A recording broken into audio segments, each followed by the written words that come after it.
I was folding my little boy's laundry when the phone rang. My sister Harper didn't bother with a hello. Her voice was sharp, cold, and bossy.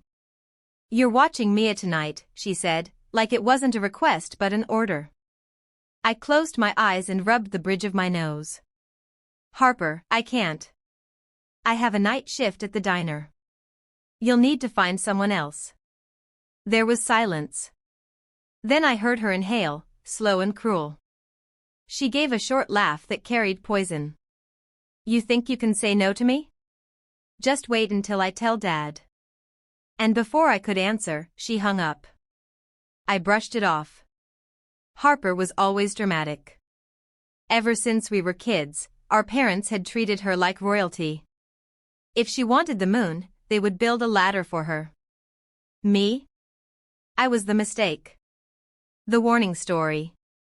The daughter they told others not to end up like. That night, when I came home from my shift, something felt wrong. The house was heavy with tension. Dad sat in his recliner, still in his work boots, holding a half-empty beer like it belonged to him more than we did. Mom perched on the armrest beside him, tapping her fingernails against the bottle like she was counting down to something. Harper stood behind them, arms crossed, smirking like a cat who had trapped a mouse. "You ignoring family now, Reagan?" Dad's voice was low, too calm. I dropped my bag at the door. I wasn't ignoring anyone. I just couldn't babysit. I had work. Dad laughed. It wasn't real laughter. It was dry, hollow. "Work? For what? That tiny paycheck? You think anyone here needs your crumbs?" Mom's voice joined, soft and sharp at the same time. "Your sister is exhausted. She's raising a child. She needs help. And what do? Hide behind an apron at some greasy diner? Pathetic." I clenched my fists. "I'm doing my best. I'm taking care of my son. I'm working double shifts. I'm trying. You don't get to talk back to me." Dad stood, his boots thudding heavy against the floor. "In this house, Harper's needs come first. Always." The words escaped me before I could stop them. "And what about my needs? What about my son? I'm breaking myself to give him a better life while you hand Harper everything." Harper whispered loudly enough for them to hear. "She's just jealous. Always has been." Something inside me cracked. My voice shook, but it was filled with fire. "Jealous? Of what? Of living like a parasite? Of depending on everyone else while you treat me like dirt?" "No, Harper. I'm not jealous. I'm done being your free nanny." The room froze. Dad's jaw twitched. His grip tightened on the beer bottle. And then, without warning, he grabbed a chair and smashed it on my jaw. The crack of wood against my face was deafening.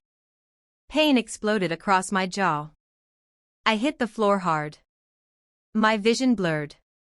My ears rang. Through the haze, I heard Mom's voice. Cold, sharp as glass. "That's what happens when pigs forget their place." Blood filled my mouth. I tried to speak but the words broke apart. Harper laughed. She actually laughed. "Look at her. She looks ridiculous. Who's jealous now?" I crawled to the wall, shaking, heart pounding. Not with fear, but with something darker. Something burning. I stared at all three of them, tasting blood and betrayal. "You'll regret this," I whispered. Dad sneered. "You don't scare me, Reagan. You'll do as you're told, or you won't survive in this family." But something inside me had changed. For the first time in my life, I didn't feel small. I felt dangerous.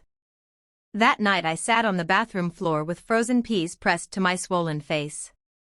My reflection in the mirror was unrecognizable. My eyes were hollow, my jaw bruised. They thought they had broken me. But as I bled in silence, I began to plan. Not loud revenge. Not childish anger. Something patient. Something sharp. The next morning sunlight stabbed into my swollen eyes. My jaw ached so badly I could barely breathe. But the pain wasn't what kept me awake. It was their laughter. Harper's smug giggle. Dad's dry bark. Mom's venomous chuckle as she called me a pig. That sound burned inside me. I didn't cry. I didn't scream. I didn't fight. I remembered. Every insult, every betrayal, every moment they had shoved me aside for Harper. Forgotten birthdays. Dreams dismissed. Sacrifices demanded. Always the message, you're less than. That night, something hardened in me. When I stepped into the kitchen the next morning, the smell of burned bacon hit me. Harper sat scrolling her phone like she owned the house. Mom hummed at the stove. Dad leaned against the counter with another beer. "You're babysitting Mia today," he said. "No excuses." "No." Harper's head snapped up. "What did you just say?" "I said no." Dad slammed his bottle down. "You don't get to tell me no in my house." I met his eyes for the first time in years. "Then maybe it shouldn't be your house anymore." The room froze. Mom hissed, spatula in hand. "You're nothing without this family." "Nothing." "Funny," I whispered. "Because you already treat me like nothing." I walked out. At the diner I worked in silence, but inside I was planning. This wasn't about one chair smashed across my jaw. It wasn't about babysitting. It was about decades of invisibility. And invisibility could be my greatest weapon. I started small. I ignored Harper's calls. I stopped buying groceries for Mom. I stopped driving Dad to the bar. At first, they didn't notice. Then slowly, they did. The cracks spread. Harper showed up at my apartment screaming. "You don't get to be done. You owe us." I leaned close and whispered, "Not for long." 2 weeks later, the tension in their house was thick. They didn't know yet, but I had already found their weakness. The house. The property Dad called his legacy.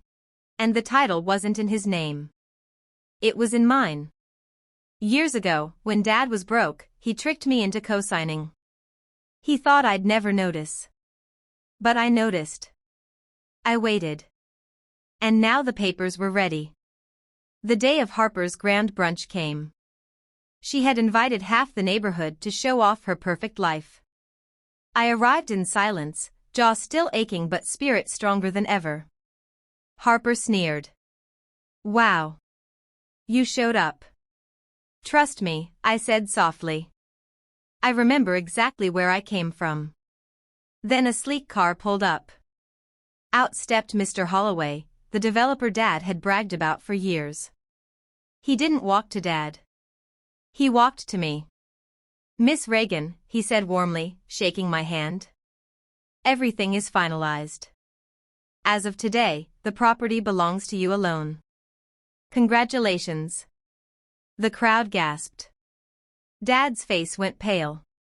"That's impossible. That's my land." "Not anymore." I held the papers high. "For years, you called me worthless. A pig. Now this worthless pig owns every inch of the ground beneath your feet." Mom tried to smile. "Reagan, sweetheart, we're family. We can work this out." "Family?" I tilted my head. "That word means something different now. You have until the end of the month to move out." The color drained from Harper's face.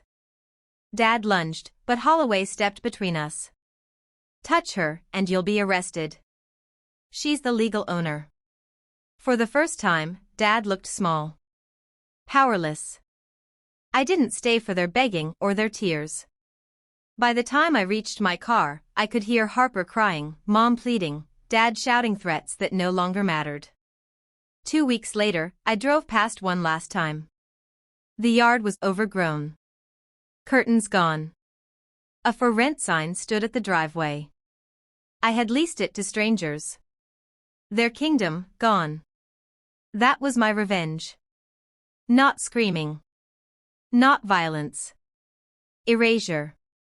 And as I walked away, I finally understood, sometimes the sharpest knife isn't anger. It's silence. When I walked away from that house for the last time, the air felt different. Lighter. For years, that house had been a cage.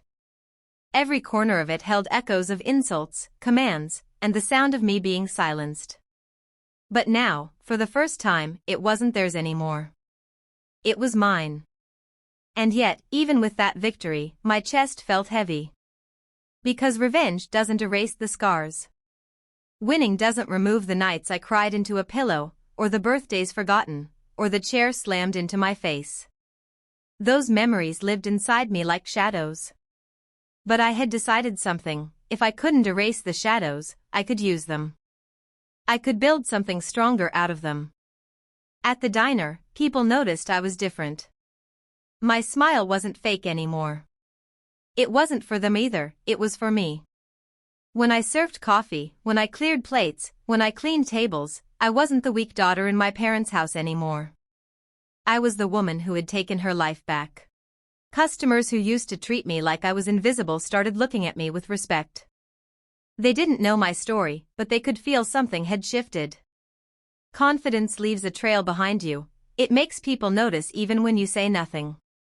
One night, after closing, my manager asked, "Reagan, are you doing okay? You've seemed stronger lately." I smiled, a real smile.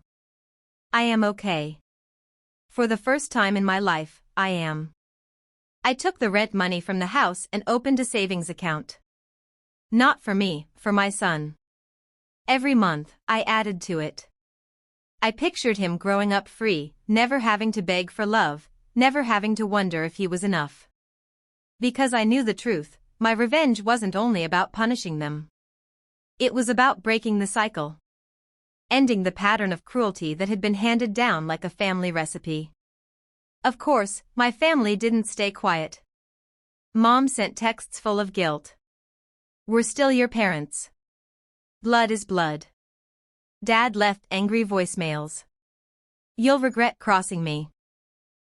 Harper even came to my work once, with Mia on her hip, trying to make a scene. "You're tearing this family apart," she shouted in front of customers. I stayed calm. I looked her in the eye and said softly, "No, Harper.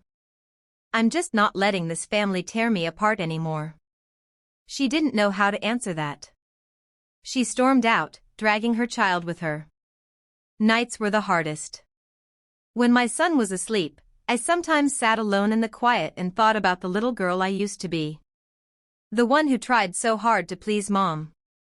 The one who thought if she worked hard enough, Dad might say he was proud. The one who used to secretly hope Harper would treat her like a sister, not a servant. That little girl had been hurt over and over. But she had survived. And now, she was finally free. Months passed. The rent checks kept coming. My son grew taller. My laughter came easier. And one morning, I woke up and realized I wasn't living in reaction to them anymore. I was just living.